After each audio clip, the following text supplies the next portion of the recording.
पायल 24 साल की लड़की थी। वो बेहद खूबसूरत और गोरी चमड़ी की लड़की थी, पर उसकी शादी 42 साल के अविनाश नाम के आदमी से होने वाली थी। पायल के लिए यह एक बहुत दुख की बात थी कि उसकी शादी उससे दुगने उम्र के आदमी से होने वाली थी। ये बात को लेकर बहुत दुखी थी, लेकिन पायल अपने घर वालों के खिलाफ भी नहीं जा सकती थी, क्योंकि उसके माँ और पिताजी बचपन में ही गुजर चुके थे।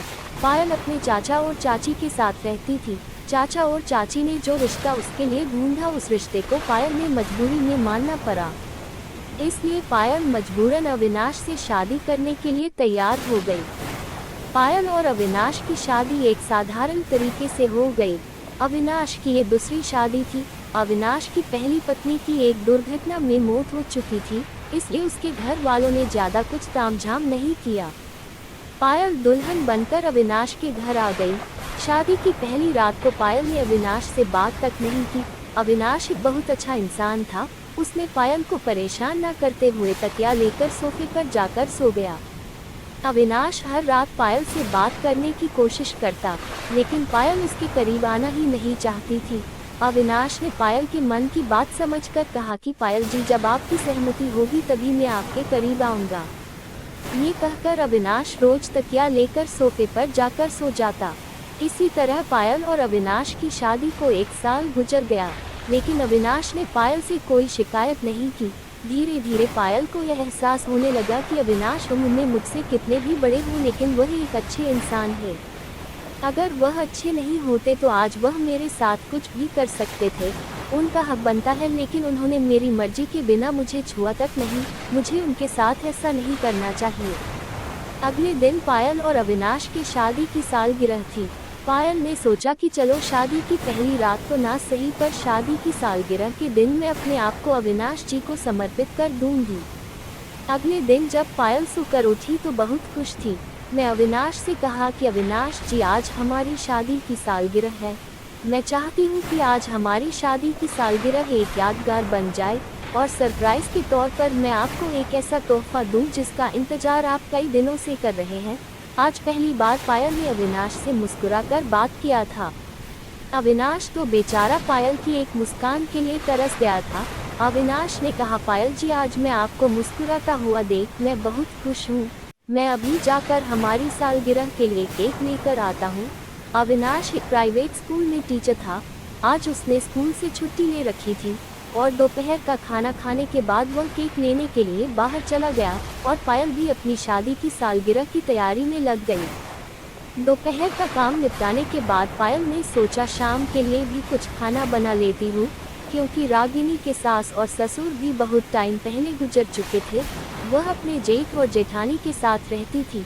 जेठ जी विदेश में नौकरी करते थे और जेठानी की कुछ दिनों से तबीयत खराब थी, तो उनका बेड रेस्ट चल रहा था, इसलिए घर का सारा काम पायल को ही करना था।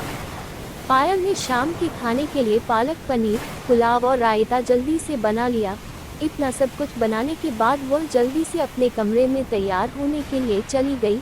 आज पायल ने लाल कलर की साड़ी, मांग में सटक पीले कलर की सिंदूर और हाथों में भर भर की चूड़ियां और माथे पर लाल रंग की बिंदी लगाकर एकदम नई नवेली दुल्हन लग रही थी। आज वह बहुत खूबसूरत लग रही थी। पायल तैयार होकर अविनाश की राह देखने लगी। अविनाश को आने में देर हो रही थी, तो पायल ने सोचा चलो किचन में जो काम बाकी बचा है वह पूरा कर लेती हूँ। पायल किचन में काम करने चली गई। वह किचन में काम करते हुए अपने नए जीवन की शुरुआत के बारे में सोच रही थी कि मैं आज अपने आप को पूरे मन से अविनाश जी को समर्पित करने वाली हूँ।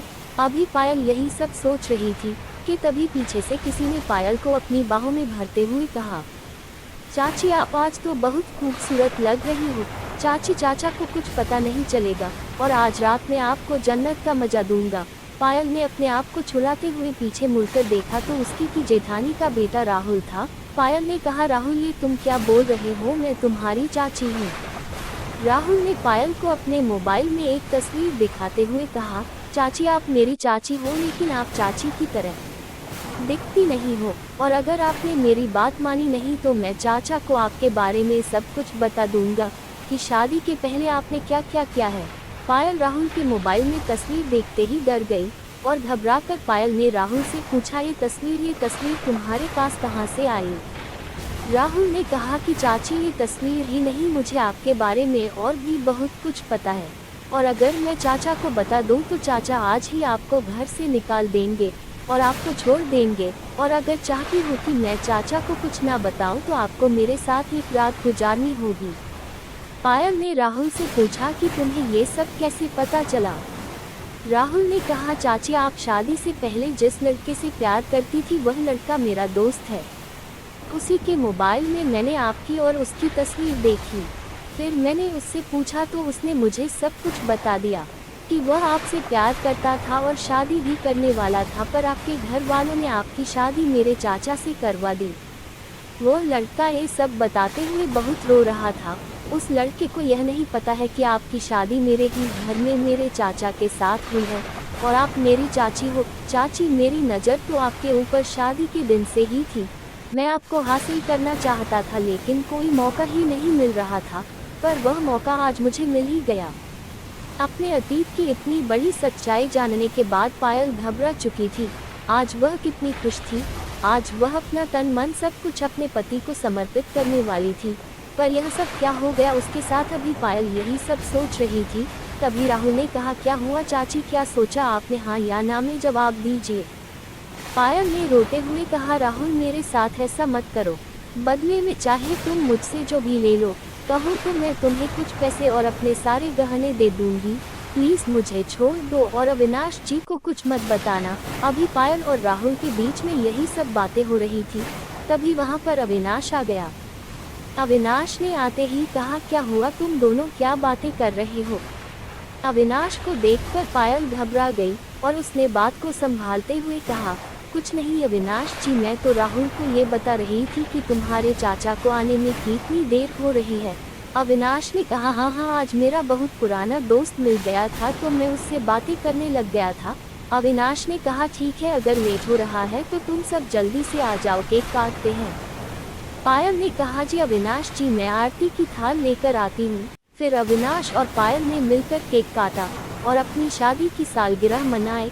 आज अविनाश और पायल दोनों बहुत खुश हैं, पर पायल के सामने बार बार राहुल की बातें याद आ जाती और वह सोचकर घबरा जाती कि अगर मेरे अतीत की सच्चाई अविनाश जी को पता चल गई तो क्या होगा। रात का खाना खाने के बाद पायल अपने कमरे में चली गई। आज पायल ने अपने कमरे को सुहाग की सेज की तरह सजाया हुआ था। कमला गुलाब की खुशबू और परफ्यूम की खुशबू से महक रहा था।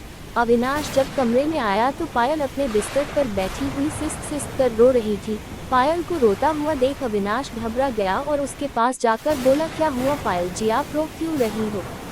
आपने तो कहा था कि आज रात में आपको सरप्राइज के तौर पर एक बहुत बड़ा तोहफा देने वाली हूँ, तो बताइए मेरा तोहफा कहाँ है। पायल अविनाश के गले से लिपट कर फूट फूट कर रोती हुई रहने लगी। अविनाश जी, वह तोहफा देने से पहले मैं आपसे कुछ अपने अतीत के बारे में बताना चाहती हूँ।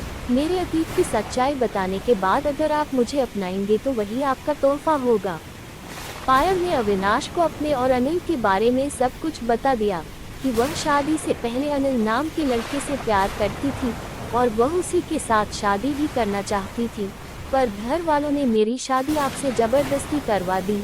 मेरे और अनिल के बारे में आपके भतीजे राहुल को सब कुछ पता चल गया है। राहुल मुझे ब्लैकमेल कर रहा है और वह बदले में मेरे साथ एक रात गुजारना चाहता है। पायल के मुंह से अविनाश ने जब ये सब सुना तो वह सन रह गया। उसने कहा राहुल ये सब करने के बारे में सोचेगा, मैंने सपने में भी नहीं सोचा था। अविनाश ने पायल से कहा कि पायल जी, शायद मैं आपको समझ नहीं पाया।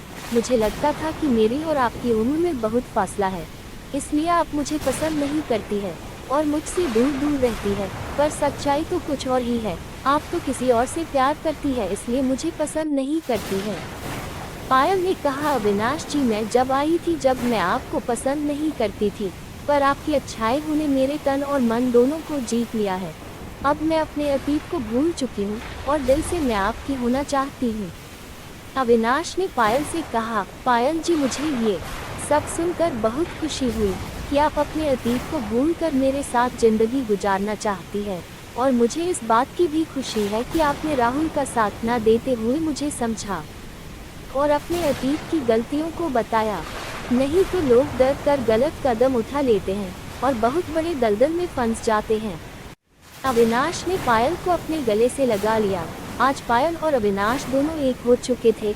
अगले दिन अविनाश ने राहुल के पिता को फोन करके राहुल की सारी सच्चाई बता दी और कहा कि भैया, आपके बेटे ने जो हरकत करने की कोशिश की है, ये जानने के बाद अब मैं एक पल भी मैं इस घर में नहीं रह सकता। ये कहकर अविनाश पायल को लेकर दूसरे घर में रहने चला गया। दोस्तों, अगर अपनों का साथ हो तो इंसान बड़ी से बड़ी मुश्किलों का सामना आसानी से कर सकता है और दुनिया की कोई भी ताकत हमारे रिश्ते को तोड़ भी नहीं सकती। तो दोस्तों, ये कहानी आपको कैसी लगी, आप मुझे कमेंट करके बताइएगा ज़रूर।